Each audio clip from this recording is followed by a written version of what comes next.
Ümumiyyətlə, qəlb sərtləşməsi elə ən böyük insan üçün, yəni insana üz verən bəlalardan biri sayılır. Allah Teala Quranda deyir ki, "Summa qasat qulubukum min ba'di zalik." Və bundan sonra sizin qəlbləriniz sərtləşdi. "Fəhiyə kəl-hicarati əv əşəddu qasva." O qəlblər necə oldu? Daşlardan daha sərt. Yəni alimlər gətirir ki, Allah Teala demədi, dəmir kimi oldu. Daşa bənzətdi. Çünki dəmir oda qoyulanda dəmir əriyir, amma daş isə ərimir.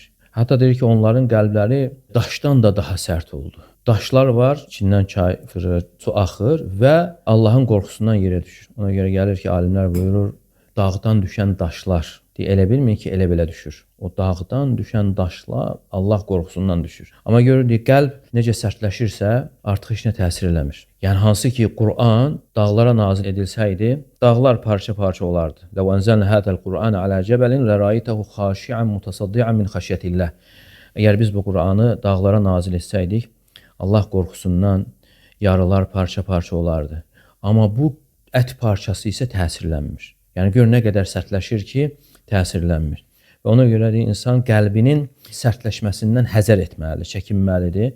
Fəvailun lilqasiyati qulubuhum min zikrillah. Vay kəslərin halına ki, qəlbləri Allahın zikrinə qarşı sərtdir. Allah Teala o sərt qəlbliləri hədələyir.